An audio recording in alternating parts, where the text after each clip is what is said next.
오늘 에고에이미 6번째 시간입니다. 예수님은 누구신가? 라는 주제를 가지고 함께 은혜를 나누고 있죠. 예수님께서 스스로 자신을 밝히신 이 말씀들을 통해서 예수님을 깊이 알아가는 시간이 되었으면 좋겠는데, 6번째 시간으로 나는 부활이요 생명이다 라는 제목으로 요한복음 11장 25절부터 26절까지 말씀을 통해서 함께 우리가 더 깊이 예수님을 알아가는 시간이 되었으면 좋겠습니다. 제가 먼저 질문 한번 드려볼게요. 기독교 신앙의 핵심은 무엇이라고 생각하십니까? 기독교 신앙의 핵심. 사랑? 여러 가지가 있겠죠. 기독교에서 이 기독은요, 그리스도의 음력어입니다. 그러니까 그리스도라는 이 단어를 음력해서 기독이라고 부르기 시작했습니다. 달리 표현해서 기독교는 그리스도교라고 표현할 수가 있고, 좀 더 구체적으로 그리스도교는 예수님을 그리스도, 메시아, 구원자로 믿는 이들을 뜻하는 표현입니다. 그러니까 그래서 기독교란 뭘 의미하죠? 예수님을 우리를 구원하신 그리스도, 메시아, 구원자로 믿는 이들의 모임, 그 모임을 기독교라고 부르는 것입니다. 그렇다면 기독교 신앙의 핵심은 무엇이겠습니까? 여러 가지 표현이 있죠. 사랑도 있고 은혜도 있고 믿음도 있는데, 정말 핵심은 무엇이죠? 바로 예수님이세요. 예수님. 그게 기독교입니다. 예수님을 믿는 것, 예수님을 그냥 믿는 게 아니라 뭘로 믿는 거죠? 나를 구원해 주신 구원자로 믿는 것, 이것이 기독교 신앙의 핵심입니다. 그렇지 않습니까? 그렇다면 언제부터 사람들은 예수님을 그리스도, 구원자, 메시아로 믿게 되었을까요? 언제부터? 혹시 아십니까? 언제부터 사람들이 예수님을 메시아로 믿게 되었을까요? 예수님의 제자들이 처음부터 예수님을 그리스도로 믿었습니까? 비록 마태복음 16장 16절을 보시면 베드로가 주는 그리스도시요 살아계신 하나님의 아들이십니다라는 유명한 고백을 하긴 했지만, 예수님의 살아생전에 제자들이 예수님을 그리스도로 믿진 않았습니다. 그들이 어떻게 믿었죠? 예수님께서 십자가에 돌아가실 때까지만 하더라도 단순히 자신들이 소원하는 소원을 성취해 줄 특별한 선지자, 하나님의 사람으로만 생각했지 그 이상 그 이하도 사실 기대하지 않았습니다. 그랬기 때문에 예수님이 십자가에 돌아가실 때 제자들이 어떻게 했죠? 모두 다 도망가 버렸어요. 구원자였으면 안 도망갔죠. 그러니까 내가 생각하는 사람이라고 생각했기 때문에 사람이 죽잖아요. 그러니까 무서워서 도망쳤을 뿐만 아니라 어떻게 했습니까? 예수님이 십자가에 돌아가실 때 다 무서워서, 자신들조차도 음해당할까 봐 무서워서 함께 숨어 지내야만 했던 것이 제자들의 모습이었습니다. 근데 놀랍게도 예수님은 어떻게 하십니까? 사흘 만에 부활하셔서 그런 제자들을 직접 찾아가셨어요. 부활을 의심하던 도마를 찾아가셔서 직접 부활의 흔적을, 스티그마죠, 흔적을 제자들에게 보여주셨습니다. 그리고 낙심한 채로 고향으로 되돌아간 제자들을 위해서 조반을 준비하시고선 그들을 환대해 주셨습니다. 그리고 40일 동안이나 제자들과 함께 하시면서 이 예수님께서 하나님 나라에 관해서 말씀하시고 가르쳐 주셨어요. 그게 사도행전 1장 3절 말씀인데 우리 성님들이 함께 읽어주셨으면 좋겠습니다. 시작. 그가 고난받으신 후에 또한 그들에게 확실한 많은 증거로 친히 살아계심을 나타내사 40일 동안 그들에게 보이시며 하나님 나라의 일을 말씀하시니라. 아멘. 이처럼 예수님의 말씀을 전해 듣고 배운 제자들은 부활을 체험했습니다. 부활을 체험하고 예수님께 부활에 관해서 말씀을 40일 동안이나 전해드렸어요. 그뿐만 아니라 사도행전 1장 8절의 말씀처럼 마가의 다락방에 모여서 기도할 때 예수님이 승천하시고 그들이 함께 모였잖아요. 모여서 기도할 때 제자들이 뭘 봤죠?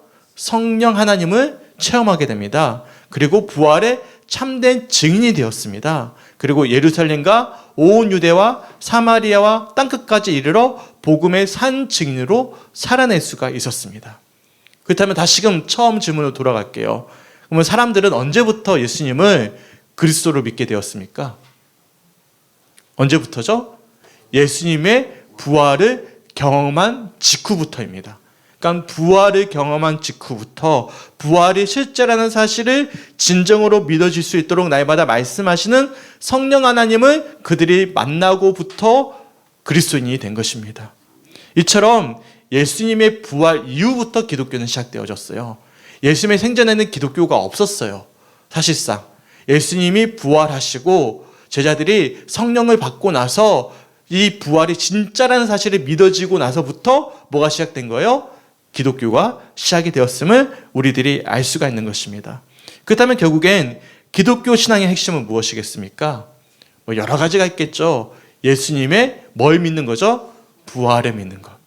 예수님의 부활을 믿는 것이 사실상 기독교 신앙의 핵심입니다. 부활하신 예수님께서 다시금 재림하셔서 우리가 영원한 심판대 앞에 섰을 때 예수님의 믿는 그 믿음 때문에 영원한 하나님 나라에 들어갈 수 있는 소망을 가지는 것, 이것이 기독교 신앙의 뭐라고 할 수 있죠? 핵심이라고 볼 수가 있는 것입니다. 그래서 사실 예수님께서 이 세상에 오신 이후에 변화된 가장 많은 변화들이 있겠지만 그 변화 중에 하나를 손꼽으라면 바로 죽음에 대한 우리의 시선과 태도가 달라지는 것입니다. 예수를 믿게 되면 뭐가 달라지는 거예요? 많은 것들이 달라지지만 우리의 삶의 생애에 대한 전반적인 인식이 달라지는 거예요. 세상 사람들은 이 세상이 전부라고 생각하잖아요. 그렇지 않습니까? 네, 우리가 예수를 정말 만나잖아요. 부활의 주님을 경험하잖아요. 그러면 우리의 생애가 이 세상의 끝입니까? 아닙니다. 영원합니다. 우리 영원한 생명, 죽음이라는 이 시선 자체가 달라지는 거예요. 이제 우리에게 있어서 죽음은 공포의 대상이 아닌 것입니다. 사람들이 죽음을 맞이하면 다들 무서워하거든요. 우리에게 죽음은 두려움의 대상입니까? 아니에요. 공포의 대상이 아닙니다. 예수님이 오시기 전에는 누구도 죽음의 공포에서 벗어날 수가 없었지만 죽음의 세력을 물리치시고 부활하신 예수님을 믿을 때 그리스도인들에게 있어서 죽음은 더 이상 죽음이 아니라 뭐가 되는 거예요? 또 다른 생명이 되는 것입니다. 믿으십니까? 달리 편에서 죽음은 영원한 생명을 통과하기 위한 관문이 될 뿐인 것입니다. 어떻습니까? 이러한 부활 생명을 우리 성죽교회 성도님들은 다 믿음으로 고백하고 계십니까? 개인적으로 가장 감명 깊게 시청했던 영화 중에 우리나라엔 장발장이라고 소개가 되어져 있는 레미제라블이라는 소설을 뮤지컬 영화로 만든 레미제라블이라는 영화가 있습니다. 저는 개인적으로 이 영화를 굉장히 좋아해요. 정말 눈물을 펑펑 흘리면서 봤던 기억이 있는데 이 레미제라블을 쓴 프랑스의 위대한 소설가가 있습니다. 빅토르 위고라는 분이 계시는데요. 이분이 죽음이 임박했을 때 자신이 이렇게 고백을 남겼습니다. 나는 무덤에 들어갈 때 내 하루 일과를 마쳤다고 말할 것이다. 내 일생을 마쳤다고 하지 않을 것이다. 나는 죽음 바로 다음 순간에도 살아갈 것이기 때문이다. 죽음은 막다른 골목이 아니라 새로운 삶을 향해 나아가는 통로이기 때문이다. 성탄절이 되면 제가 이 레미제라블이라는 영화를 가지고 몇 주 동안 좀 말씀을 나누고자 계획을 하고 있어요. 왜냐하면 이 영화 속에는 기독교 신앙의 정수가 다 담겨져 있습니다. 그만큼 빅토르 위고는 신앙심이 굉장히 깊은 사람이었어요. 그리고 죽음을 목전에 둔 상태에서도 죽음의 공포에서 벗어나서 뭘 본 거죠? 부활 생명을 보았던 사람이었음을 우리들이 알 수가 있는 것입니다. 다시 한 번 더 여쭤보겠습니다. 우리 성도님들에게서도 죽음은 어떤 의미로 다가오십니까? 이제 연세가 많으셔서 이제 살아온 날보다 하나님께 돌아갈 날이 더 가까우신 분들이 계시잖아요. 네, 죽음이 어떤 의미로 다가오십니까? 이번에 추석 명절을 맞이하면서 개인적으로 참 생각이 많이 나더라고요. 어떤 분들이 생각이 많이 나냐면 먼저 하나님 품 안에 안기신 우리 교회 성도님들이 생각이 났어요. 제가 성죽교회 처음에 부임했을 때 간절히 기도했던 기도 제목이 있습니다. 하나님 제발 장례 예배만은 치르지 않게 해주세요. 그런데 벌써 3번이나 치렀습니다. 네, 더는 안 됩니다. 어디 가시면 안 돼요. 네, 하나님 제발요. 저 장례 예배 안 치르고 싶어요. 제가 너무 힘들어서 그래요. 네, 다 생각이 나는 거예요. 우리 주일 아침마다 화장실 청소를 하셨던 분이 계시거든요. 우리 고 이석고 성도님 잘 모르시죠? 우리 이민숙 권사님 옆에 앉아 계셨던 고 이석고 성도님이 생각이 나는 거예요. 그리고 제가 처음 성죽교회 왔을 때 예수님의 사랑으로 어떻게 나를 그렇게 사랑할 수 있을까 할 만큼 저를 사랑해 주셨던, 버팀목이 되어 주셨던 저 우리 지금 저 뒷자리에 앉아 계실 우리 고 이윤종 목사님도 생각이 나고요. 그리고 얼마 전에 우리 지금 이태옥 권사님 자리, 하성덕 장로님 자리가 원래 고 손필영 집사님 자리였습니다. 우리 고 손필영 집사님 생각도 많이 나고요. 돌아가신 분들이 많이 생각이 나는 거예요. 특별히 고 손필영 집사님 가정에 가서 제가 명절 추도 예배를 드리고 싶었습니다. 아무래도 집사님 가정엔 아직 믿는 분이 계시지 않기 때문에 제가 대신 추도 예배를 드리고 싶었던 것이죠. 그래서 추도 예배를 드리는데 참 감사했습니다. 왜냐하면 옆이 안 계시니까. 집에 가면 온통 집사님 사진이 도배되어 있거든요. 그러니까 집사님이 너무 생각이 많이 나는 거예요. 너무 슬퍼요. 너무 슬픈데도 불구하고 한편으로 어떤 마음이냐면 주님이 다시 오실 때 가장 행복하고 아름다운 모습으로 영원히 함께할 그날을 소망할 수 있었기 때문에 또한 감사한 시간이기도 했습니다. 그러니까 추도 예배가 무작정 슬프지만은 않았어요. 슬펐지만 또 뭐가 있는 거예요? 소망이 있는 거예요. 다시 만날 그날을 우리가 기다리니까. 어떻습니까? 우리에게 그런 소망이 있으십니까? 비록 우리네 삶 가운데 피할 수 없는 죽음이라는 마지막 순간이 반드시 찾아오겠지만 그 죽음 너머에 뭐가 있죠? 부활이 있고 생명이신 예수님께서 나의 주님, 나의 그리스도가 되신다는 사실, 그 소망이 있으신지 모르겠어요. 여기 앉아 계시는 분들 중에 저와 같이 아직 젊은 분들이 계시잖아요. 우리 우미의 전도사님이나 우리 유병기 우리 성도님이나 나는 아직 저 먼 이야기야.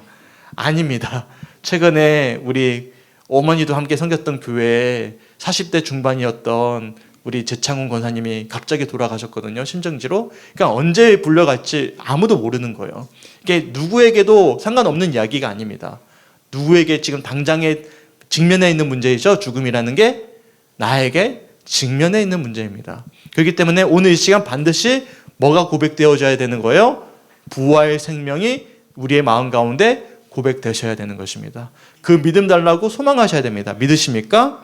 오늘 그 믿음을 간절히 마음 가운데 새겨볼 수 있는 우리 성주교회 성도들이 되시길 주님의 이름으로 간절히 축원합니다. 아멘. 오늘 본문에 보시면 예수님께서 에고에임이라는 표현을 통해서 자신은 바로 뭐라고 말씀하시냐면 따라해볼까요? 부활이요 생명이다. 나는 부활이요 생명이다라는 사실을 명확히 밝혀주십니다. 오늘 본문 말씀 요한복음 11장 25절과 26절 말씀 우리 성도님들이 한번 읽어주셨으면 좋겠습니다. 시작. 예수께서 이르시되 나는 부활이요 생명이니 나를 믿는 자는 죽어도 살겠고 무릇 살아서 나를 믿는 자는 영원히 죽지 아니하리니 이것을 내가 믿느냐. 아멘. 지금까지 우리는 예수님께서 우리들에게 스스로 에고에임이라는 표현을 통해서 자신을 밝혀주셨습니다. 기억나십니까? 첫 번째 뭐라고 말씀하셨죠? 생명의 떡이다. 두 번째는 뭐죠? 세상을 밝혀줄 세상의 빛이다라고 말씀하셨습니다. 그리고 세 번째는 뭐라고 말씀하셨어요? 네, 양의 문이 되어주신다. 네 번째는 뭐라고 말씀하시죠? 선한 목자. 우리 삶을 온전히 구원하시고 인도해 주실 선한 목자가 되신다. 첫 번째, 생명의 떡이다. 두 번째, 세상의 빛이다. 세 번째, 양의 문이다. 네 번째 선한 목자다. 그리고 다섯 번째, 이 에고에임이라는 표현을 통해서 노골적으로 자기 자신을 스스로 밝히십니다. 뭐라고 말씀하시냐면 나는 부활이요 생명이다 라고 말씀하셨던 것입니다. 예수님은 생명의 떡도 되시고 세상의 빛도 되시고 양의 문도 되시고 선한 목자가 되셔. 이건 다 비유적입니다. 그런데 이제부터 이제 마지막 때가 된 거예요. 십자가를 지실 때가 된 것입니다. 이제 노골적으로 자기 자신을 뭐라고 밝히시냐면 나는 부활이요 생명이다라고 처음으로 직접 밝히기 시작하셨습니다. 어떻습니까? 우리 성주교회 성도님들은 예수님의 부활이 믿어지십니까? 아멘. 아멘입니다. 아멘. 그리고 부활하신 예수님께서 영원한 생명을 주신다는 사실을 믿으십니까? 오늘 본문에 등장하는 마르다와 마리아가 있거든요. 이 자매는 이 사실을 사실 처음에는 믿지 못했습니다. 그래서 그녀들은 예수님을 향해 이렇게 항변을 합니다. 우선 21절 말씀을 보시면 이 예수님을 처음 만난 마르다가 예수님을 만나자마자 이렇게 이야기하거든요. 제가 한번 읽어드릴게요. 마르다가 예수께 여짜오되 주께서 여기 계셨더라면 내 오라버니가 죽지 아니하였겠나이다. 그러니까 원망하는 거죠. 예수님 왜 지금 오셨어요? 빨리 오셨으면 내 오라비가 죽지 않았을 텐데 지금 오시니까 무슨 의미가 있습니까? 부활을 전혀 믿지 않는 거죠. 그리고 예수님을 처음 만난 마리아도 예수님을 향해서 이렇게 항변합니다. 32절 말씀 제가 읽어드릴게요. 마리아가 예수 계신 곳에 가서 배웠고 그 발 앞에 엎드려 이르되 주께서 여기 계셨더라면 내 오라비가 죽지 아니하였겠나이다 하더라. 아멘. 똑같은 항변을 하고 있는 거예요. 예수님이 빨리 오셨으면 우리 오라비가 안 죽었을 텐데 왜 지금 오셨습니까? 죽으면 끝입니다. 방법이 없습니다. 한탄하고 있음을 우리들이 알 수가 있는 거예요. 오늘 본문 말씀 다들 알고 계시는 너무나 유명한 말씀이죠. 어떤 말씀이죠? 나사로가 살아나는 기적의 말씀이에요. 그래서 제가 다들 아시는 말씀이라고 가정하고 배경을 말씀드리지는 않겠습니다. 분명한 사실은 예수님께서 나사로를 너무나 사랑하셨어요. 하지만 나사로가 죽을 병에 걸렸다는 소식을 전해 듣고선 의도적으로 사흘 동안이나 지체하셨다가 방문을 하십니다. 그동안에 어떤 일들이 벌어졌습니까? 예수님이 지체하시는 순간에 나사로가 그만 죽었어요. 그리고 유대인들 사이에서는 더는 생존할 수 없다라고 믿게 된 사흘이라는 시간이 지난 시점에 나사로 가정을 찾아가십니다. 그래서 39절을 보시면 아주 중요한 표현이 있거든요. 마르다가 이렇게 고백을 하는데 우리 선생님들이 한번 읽어주셨으면 좋겠습니다. 시작. 예수께서 이르시되 돌을 옮겨 놓으라 하시니 그 죽은 자의 누이 마르다가 이르되 주여 죽은 자가 나으리 되었으니 벌써 냄새가 나나이다. 이 표현이 좀 중요합니다. 왜 그러냐면 당시 유대인들은요, 사람이 죽으면 그 영혼이 다시금 몸 안으로 들어가기 위해 사흘 동안 시신 주위를 맴돈다고 믿었습니다. 당시의 죽음관이에요. 그래서 사람이 죽으면 그날로 시신을 무덤에 안장하거든요. 안장하고 3일째가 되던 날 무덤 문을 살짝 열어보는 거예요. 다시금 살아났나 싶어서. 네, 그게 관습이었어요. 근데 넷째 날이 되잖아요. 넷째 날이 되면 이제 진짜 죽은 거예요.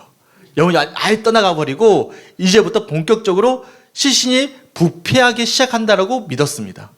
그게 당시의 관습이었어요. 따라서 죽은 지 나흘이 지나면 어떤 기적이 일어나도 사람이 살아날 수 있어요? 없어요? 살아날 수 없다라고 믿었던 것입니다. 그렇기 때문에 마르다가 39절에 뭐라고 고백하죠? 주여 죽은 지가 나흘이 되었음에 벌써 냄새가 나나이다 라는 고백은 당시 유대인들의 죽음관이 그대로 묻어있는 고백이라고 할 수가 있는 것이죠. 근데 놀랍게도 예수님은 언제 오신 거예요? 나사로가 죽은 지 나흘째 되던 날 그의 무덤 앞에 서신 거예요. 그리고 아무도 상상하지 못할 도저히 당시의 죽음관으로선 도저히 기적조차도 일어날 수 없을 것이다 믿었던 그 시점에 누구를 살려내신 것입니까? 나사로를 살려내신 것입니다. 제가 여러 차례 말씀드렸지만 요한복음은 7회 참 좋아합니다. 기적도 7번만 소개합니다. 첫 번째 기적이 어떤 기적이었죠? 가나 혼인잔치. 이 결혼 축제로부터 시작이 되어져서 장례식으로 끝납니다. 그러니까 나사로 기적이 이 백미였어요. 이 장식간의 마지막 7번째 기적이 바로 오늘 본문의 말씀이죠. 43절과 44절 말씀 함께 읽어봤으면 좋겠습니다. 43절과 44절 말씀 시작. 이 말씀을 하시고 큰 소리로 나사로야 나오라 부르시니 죽은 자가 수족을 배로 동인 채로 나오는데 그 얼굴은 수건에 쌓였더라. 예수께서 이르시되 풀어놓아 다니게 하라 하시니라. 아멘. 이처럼 오늘 본문 말씀은 다들 아시는 죽은 나사로가 살아난 기적을 기록한 말씀입니다. 그리고 그 가운데 예수님이 계셨더라면 내 오라비가 죽지 않았을 것이다 라고 항변하는 마르다를 향해서 에고에미 아니다. 나는 부활이요 생명이다 라는 사실을 직접 밝혀주셨던 말씀입니다. 어떻습니까? 오늘 말씀을 통해서 예수님이야말로 우리네 삶에 영원한 생명을 허락하실 부활하실 그리스도 구원자 메시아라는 사실을 믿을 수가 있으시겠습니까? 믿어지십니까? 다시 한 번 더 본문 말씀 한번 읽어볼까요? 25절과 26절 말씀 시작. 예수께서 이르시되 나는 부활이요 생명이니 나를 믿는 자는 죽어도 살겠고 무릇 살아서 나를 믿는 자는 영원히 죽지 아니하니 이것을 내가 믿느냐. 아멘. 자, 여기서 질문입니다. 찾아보세요. 오늘 말씀 이 25절과 26절에 반복되는 단어가 있는데 보이십니까? 역시 우리 바로 눈썰미가 있는 분들은 바로 맞추셨어요. 어떤 단어 반복되죠? 바로 믿음입니다. 믿음. 나를 믿는 자는 죽어도 살겠고에서 믿음이 나오죠. 뭐로 살아서 나를 믿는 자는 뭐가 나오죠? 믿음이 나와요. 또한 이것을 내가 믿느냐에서도 뭐가 나오죠? 믿음이 나옵니다. 이처럼 짧은 오늘 본문 말씀에서 예수님은 부활이요 생명이라는 사실을 밝혀주시고선 뭘 강조하고 계십니까? 믿음을 강조하고 계십니다. 39절에서 마르다가 유대인의 전통적인 죽음의 관념에 따라서 더는 소생할 가능성이 없다고 고백하던 그를 향해 예수님이 다시 한 번 더 믿음을 강조하시거든요. 40절 말씀해 보시면 또 한 번 더 믿음이 등장합니다. 제가 한번 읽어드릴게요. 예수께서 이르시되 내 말이 내가 믿으면 하나님의 영광을 보리라 하지 아니하였느냐 하시니 아멘. 그러니까 예수님께서 마르다를 향해서 마지막까지 강조하신 편이 있습니다. 뭘 강조하고 계시는 거예요? 바로 이 믿음을 강조하고 있음을 우리들이 알고 있습니다. 결국 예수님께서 에고에임이라는 표현을 통해 스스로 계시해 주셨던 부활이요 생명이라는 사실을 믿는 것이야말로 무엇보다도 중요한 우리네 신앙의 가장 중요한 고백이라는 사실을 우리들이 알 수가 있는 거예요. 그러니까 우리 신앙에 있어서 정말 중요한 고백이 어떤 고백이죠? 예수님이 부활이요 생명이라는 사실을 믿는 고백, 이 믿음을 가지는 것, 이것이 기독교 신앙의 뭐라고 할 수 있는 거예요? 핵심이라고 할 수 있는 거예요. 부활 신앙을 가지는 것이 진짜 핵심입니다. 믿으십니까? 어떻습니까? 우리 성주교회 성도들은 부활을 믿으십니까? 부활에 예수님께서 영원한 생명을 허락해 주신다는 사실을 믿으십니까? 그렇다면 다시 여쭤볼게요. 어떤 근거로요? 어떤 근거로 믿으십니까? 어떻게 해서 그러한 믿음을 가지게 되셨습니까? 그거 생각해 보셨어요? 믿음은 있는데 그게 어디서 왔어요? 이번 주에 유튜브를 보던 도중에 우연히 3프로 TV라는 프로를 우연히 보게 됐어요. 저는 이 프로가 어떤 프로인지 몰라요. 그런데 제가 개인적으로 좋아하는 교수님인데 배덕만 교수님이 토론을 하시더라고요. 그래서 궁금해서 보게 되었습니다. 3프로 TV 보니까 뭐 주식하는 TV인 것 같아요. 그런데 당연히 이 사람들 패널들은 어떤 사람일까요? 무신론자이고 그리스도인이 아닙니다. 이 사람들이 예수가 진짜 신의 아들일까? 라는 주제를 가지고 배드만 교수님과 토론하는 그런 토론 프로그램이었어요. 그런 프로그램을 제가 보게 되었는데 이 교수님이 토론을 쭉 하다가 마지막에 이런 고백을 하시더라고요. 근데 제 고백처럼 들렸습니다. 그래서 제가 이거는 좀 함께 나눴으면 좋겠다. 제가 오늘 아침에도 문자를 한번 보내드리긴 했거든요.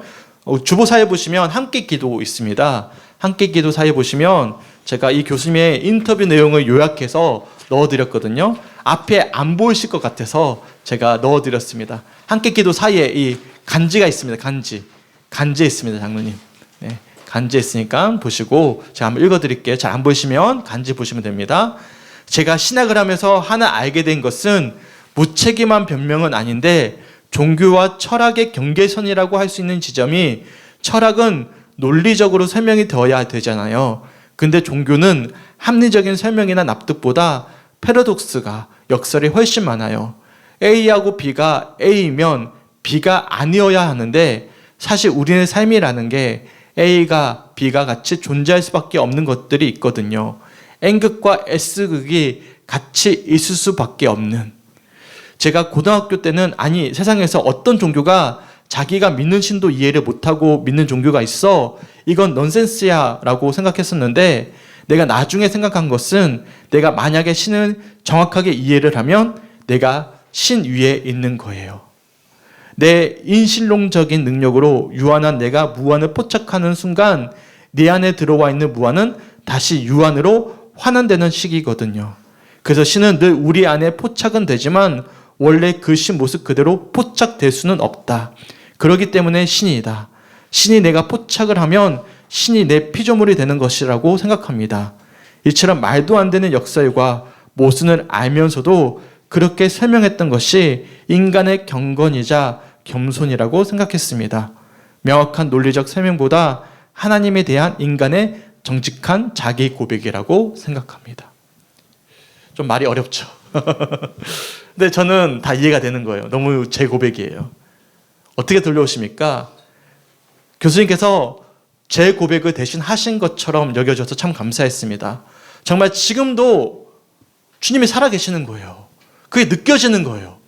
느껴지는데 이걸 도저히 설명할 방법이 없네.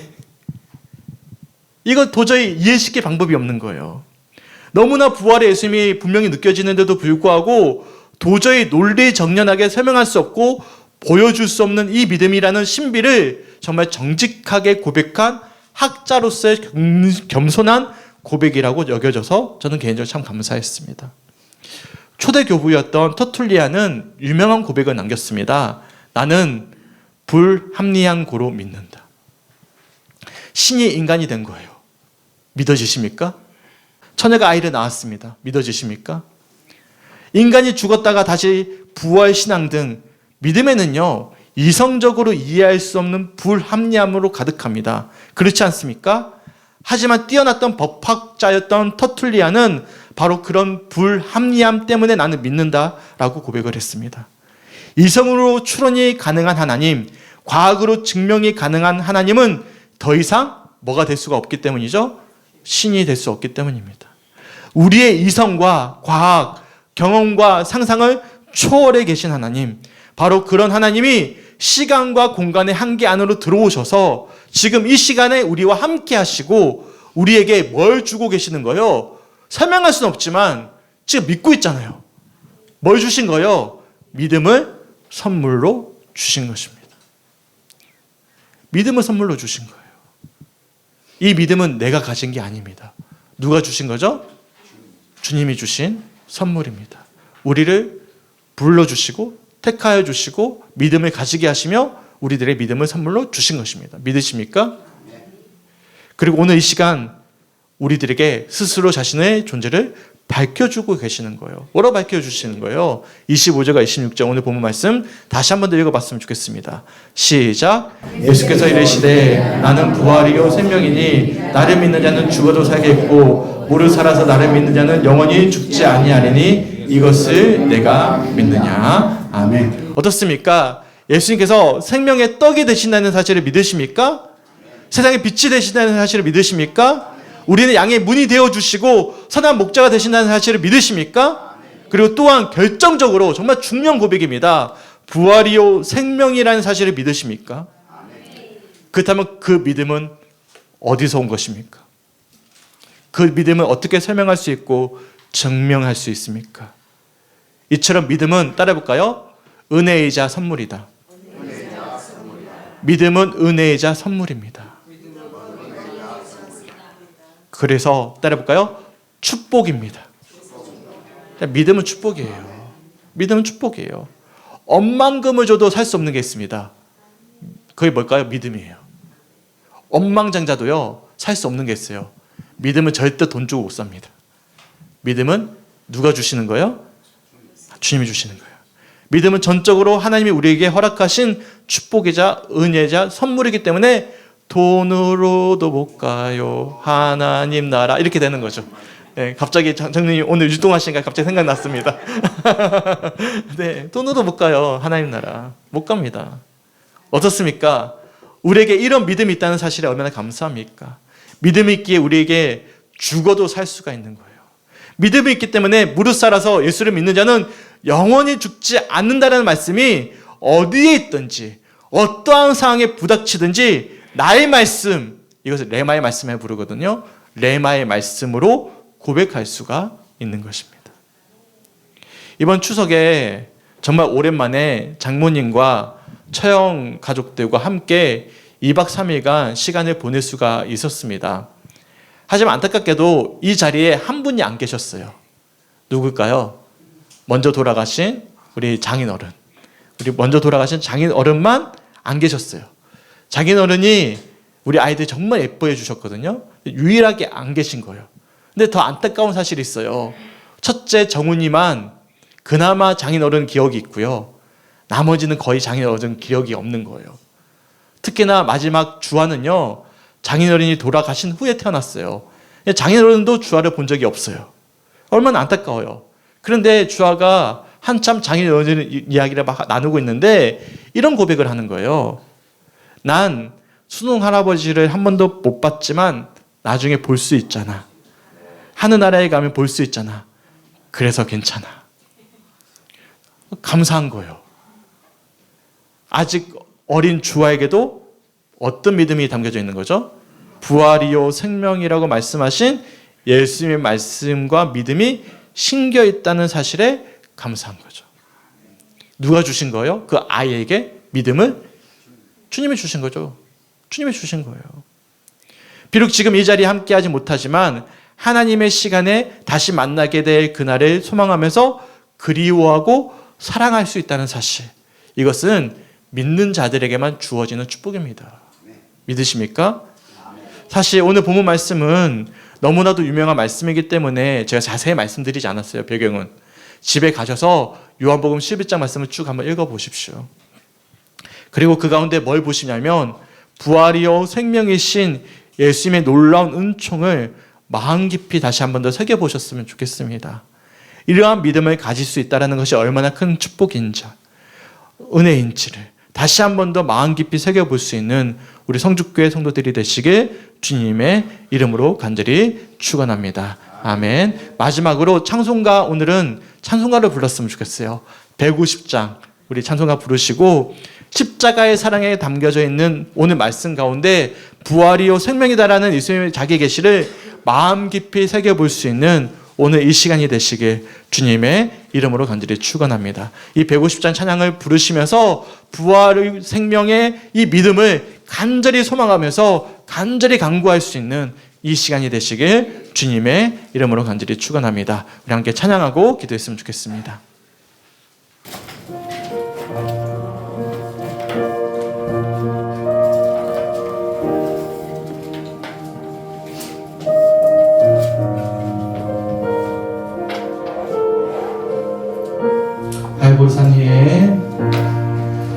갈보리 산 위에 십자가 섰으니 주가 고난을 당한 표라 채우신 자가를 내가 사랑하는 주가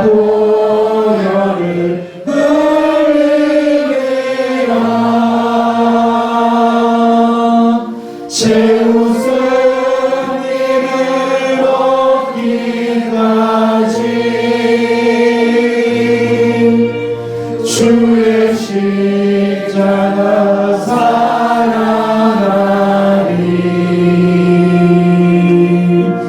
빛나며 유감 받기까지 험한 십자가 붙들겠네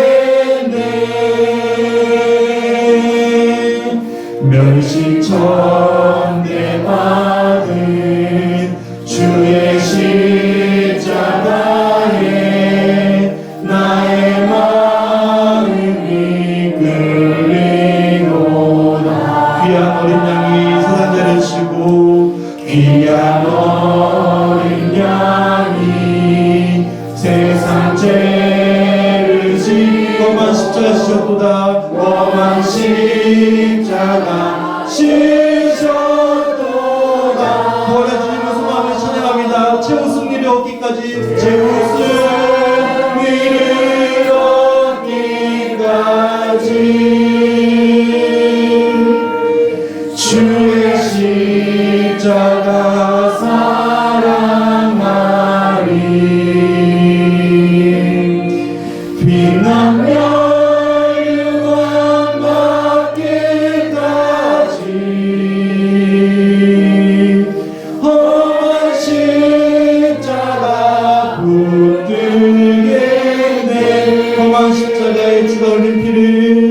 험한 십자가에 주가 흘린 믿는 마음으로 바라보니 믿는 마음으로 바라보 나를 나를 용서하고 내 제사하신 주가 흘리신 보혈이라 주가 흘리신 보혈이 최후 승리를 얻기까지 최후 승리를 얻기까지 주의 십자가 사랑하리 비난 멸류관 받기까지 비난 멸류관 받기까지 험한 십자가 붙들겠습니다. 험한 십자가 붙들겠네. 주님 예비하신 나의 본향집에 주님 예비하신 나의 본향집 나를 부르실 그날에는 나를 부르실 그날에 영광 중에 계신 우리 주와 함께 영광 중에 계신 우리 주와 내가 죽도록 충성하리 내가 죽도록 충성하리 우리 간절한 고백이 되기 원합니다. 최후 승리를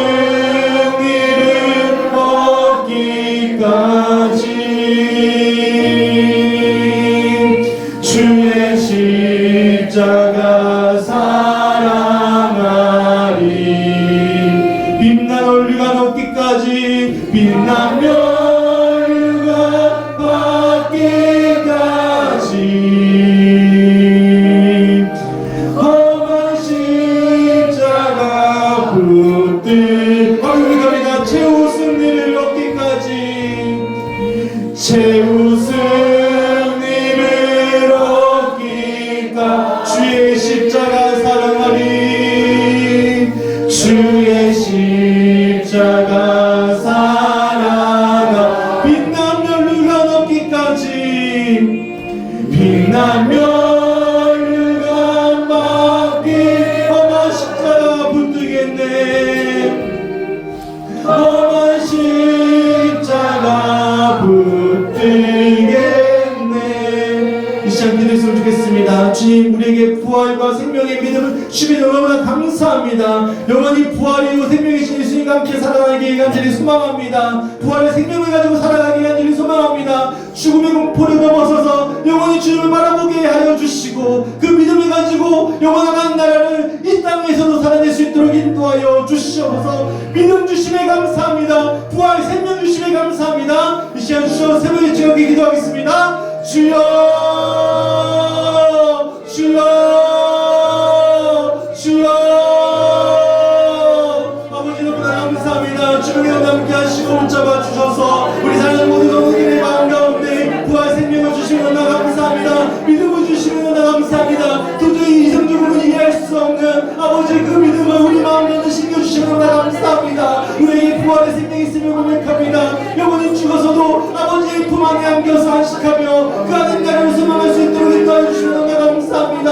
어떠한 시간 몽환과 보는 닥쳐올지라도 우리 가운데 있는 부활의 생명을 가지고 이겨낼 수 있도록 인도하여 주시고 그 소망을 가지고 이 땅에서도 하는 나라의 참된 기쁨을 누리며 살아갈 수 있는 우리 모든 성직교회 노도들이 될 수 있도록 인도하시고 붙잡아 주시옵소서. 믿음을 주시면 너무나 감사합니다. 부활의 생명의 믿음을 주시면 너무나 감사합니다. 우리 모든 성도들의 신앙 가운데 부활 생명을 가지고 살아갈 수 있도록 인도하시고 없다 말라가 시간 속에서도 믿음의 부활의 생명을 가지고 나타낼 수 있는 참된 주의 자녀들이 될 수 있도록 인도하시고 붙잡아 주시옵소서. 주여 이 시간 우리 모든 성도들의 마음 가운데 주여 부활의 생명을 주시기 원합니다. 주여 믿음을 주시기 간절히 소망하시 아버지 간절히 소망합니다. 믿음을 주시면 너무나 감사합니다. 그 부활의 생명을 가지고 영원한 생명을 가지고 죽음을 넘어서 주의 나라를 회방에 단지할 때까지 참된 기쁨과 감사함을 가지고 다닐 수 있는 우리 모두의 신들을 인도해 주시고 사랑하는 이를 다시는 만나는 그날까지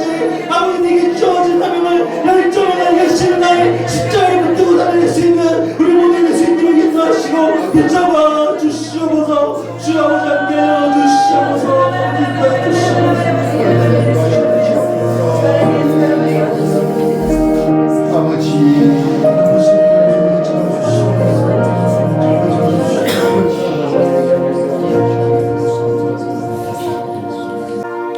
너무나 감사합니다. 우리들에게 부활 생명의 믿음을 주심에 너무나 감사합니다.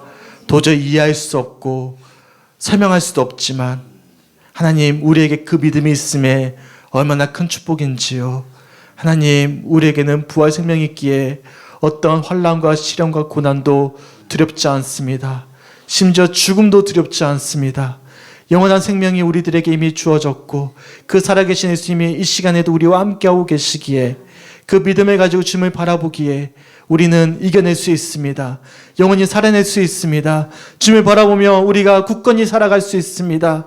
이미 하나님 나라가 우리 가운데 임했음을 고백하면서 영원한 생명을 향해 다름질할 수 있음을 고백합니다. 최후 승리를 얻기까지 험한 십자가를 우리가 바라보면서 빛난 면류관 받기까지 우리가 십자가를 붙들고 살아갈 수 있도록 인도하여 주시고 부활 생명의 은혜를 가지고 살아갈 수 있는 우리 모든 성주교회 성도들이 될 수 있도록 하나님 역사하여 주셔서 너무나 감사합니다. 그 믿음을 가지고 남은 한 주간 감사함과 기쁨으로 또한 부활 생명을 가지고 소망하면서 살아갈 수 있는 우리 사랑하는 성주교회 성도들 될 수 있도록 이 시간 축복하여 주시옵소서. 감사드리며 우리를 사랑하시는 예수님의 이름으로 간절히 축복하며 기도드렸습니다. 아멘.